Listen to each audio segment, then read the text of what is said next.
अस्सलाम वालेकुम guys, welcome to my YouTube channel. आज के इस वीडियो में हम करेंगे CS 201 practical lab 5 and 6 quiz का। स्टार्ट करते हैं हम क्विज़ को।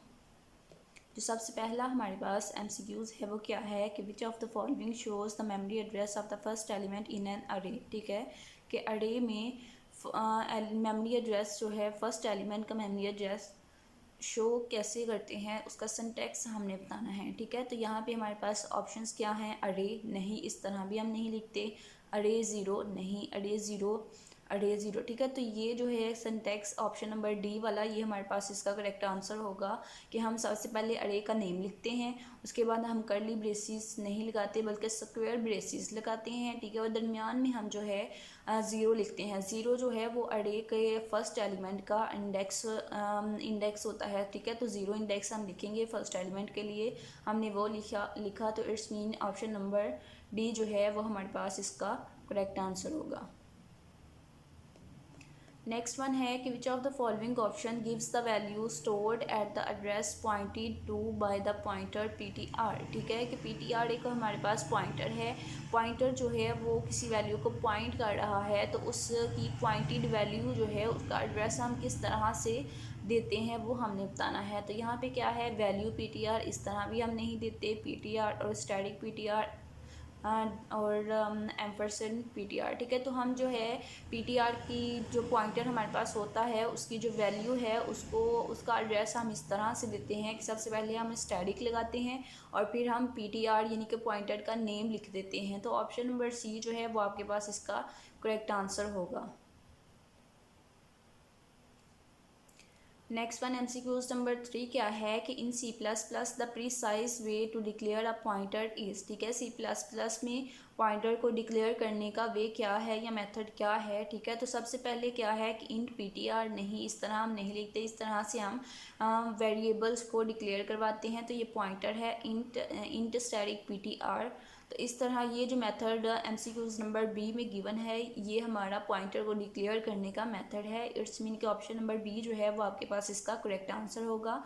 नेक्स्ट क्वेश्चन नंबर 4 देखते हैं। उससे पहले तमाम व्यूवर जो चैनल पे न्यू हैं वो चैनल को सब्सक्राइब कर लें, और अगर आप पेड क्विज़ जो है करवाना चाहते हैं तो उसके लिए आप कांटेक्ट कर सकते हैं जीमेल पे @itslakhdar@gmail.com।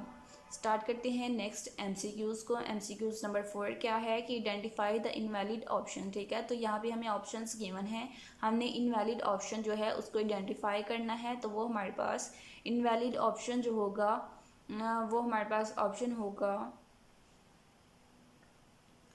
Option number C. ठीक है, ऑप्शन नंबर सी जो है वो हमारे पास इनवैलिड ऑप्शन होगा, सॉरी सी नहीं बी। नेक्स्ट वन क्या है कि in C++ a sequence of objects having the same type is called. ठीक है, C++ में सीक्वेंस चीज़ें जो हैं वो एक सीक्वेंस से होती हैं और उनकी सेम टाइप होती है, तो उसको हम क्या कहते हैं। ठीक है, तो फंक्शन कहते हैं, ऑपरेटर, स्टैक या फिर अरे। ठीक है, तो C++ में हमारे पास जो अरे होती है उसमें चीज़ें जो होती हैं वो एक सीक्वेंस में होती हैं और उनकी डाटा टाइप जो है वो भी सेम होती है। इट्स मीन के ऑप्शन नंबर डी जो है वो हमारे पास इसका करेक्ट आंसर होगा।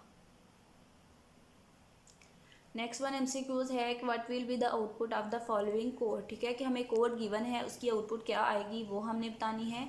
तो वो हम किस तरह से बताएंगे कि इंट मेन, हमारे पास एक मेन का फंक्शन है, उसके बाद एक अरे है STR और उसकी डाटा टाइप करेक्टर है और उसकी लेंथ जो है उसमें जो वेरिएबल स्टोर है वो हमें बताया गया जो हमें स्ट्रिंग यहाँ पे स्टोर है। ठीक है, हमने क्या बताना है कि हमने बताना है कि STR4 जो है अगर हम उसको प्रिंट करवाते हैं तो क्या प्रिंट होकर आंसर आएगा। ठीक है, तो अब यहाँ पे देखें कि आपके पास STR4 है, तो मैंने आपको बताया था ये अरे का नेम है, ये उसका इंडेक्स है, तो इट्स मीन के इंडेक्स 4 पे जो वैल्यू होगी वो हमने प्रिंट करवानी है। तो अरे का इंडेक्स ऑलवेज 0 से स्टार्ट होता है, तो हम यहाँ पे काउंट कर लेते हैं कि 4 इंडेक्स पे कौन सी वैल्यू जो है वो आ रही है। ठीक है, तो सबसे पहले एच जो है इसका इंडेक्स 0 होगा क्योंकि ये अरे का फर्स्ट एलिमेंट है, तो फर्स्ट एलिमेंट का इंडेक्स 0 होता है, 0, ई का 1, L2 और दूसरा L3 और O जो है वो 4। इट्स मीन कि O जो है वो हमारा आंसर होगा। MCQs number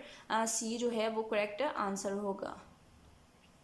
next one MCQs है कि in C++ a file can be open for reading by using the dash function. ठीक है, इन C++ में एक फ़ाइल जो है उसको आप ओपन करना चाह रहे हैं रीडिंग के लिए, तो आप उसको किस फंक्शन से ओपन करेंगे। ठीक है, ये पूछा गया है।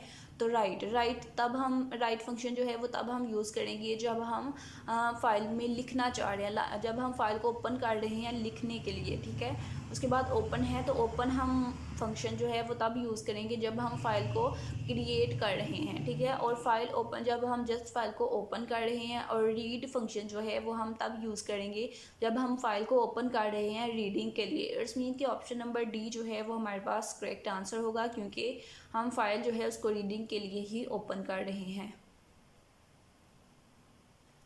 नेक्स्ट वन है कि which of the following is not a file opening mode. ठीक है, तो यहाँ पे हमें फ़ाइल ओपनिंग के मोड गिवन है, तो हमने वो मोड जो है वो बताना है जो फाइल ओपनिंग का नहीं है। तो iOS 8 जो है ये फाइल ओपनिंग का मोड है, और ये भी फाइल ओपनिंग का मोड है। इन और आउट जो है वो भी फाइल ओपनिंग का मोड है। इट्स मीन कि नो क्रिएट ये जो है ये फाइल ओपनिंग का मोड नहीं है। तो ऑप्शन नंबर सी जो है वो हमारे पास गिवन MCQs में से करेक्ट आंसर होगा।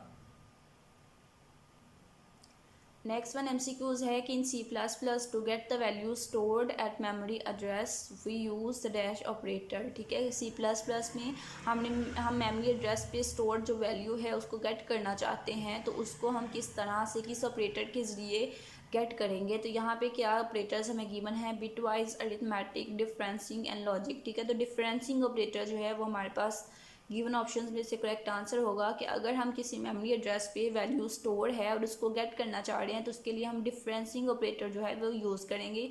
डिफरेंसिंग ऑपरेटर कौन सा होता है, लाइक स्टैटिक जो है उसको हम डिफरेंसिंग ऑपरेटर कहते हैं। Next one and last one MCQs क्या है कि इन C++ ATOF ये हमारे पास एक फंक्शन है, तो ये फंक्शन जो है ये यूज़ होता है कन्वर्ट करने के लिए। ठीक है, किसको कन्वर्ट करने के लिए ये फंक्शन C++ में यूज़ होता है वो हमने बताना है इसका यूजेज।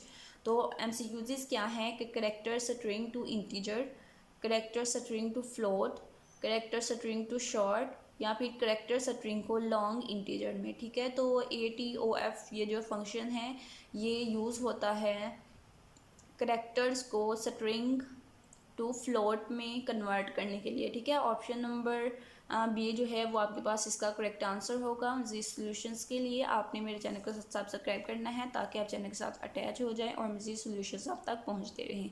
एक दो दिन में डेट शीट जो है वो भी आने वाली है, तो आप लोग LMS के साथ कनेक्ट रहें और चेक करते रहें ताकि जल्द से जल्द आप डेट शीट का लिंक जैसे ही ओपन हो तो जल्द से जल्द आप अपनी डेट शीट जो है वो बना सकें, क्योंकि लिमिटेड सीट होंगी। तो जो लेट हो गया फर्स्ट कम फर्स्ट सर्व वाली बेस पे सीट्स मिलेंगी। ठीक है, तो जो लेट हो गया उसको फिर अपनी हिसाब से टाइमिंग और सीट्स और डेज जो हैं वो नहीं मिलेंगे। ओके, चैनल को सब्सक्राइब कर दें ताकि आप तक हर अपडेट जो है वो टाइमली पहुंचती रहे।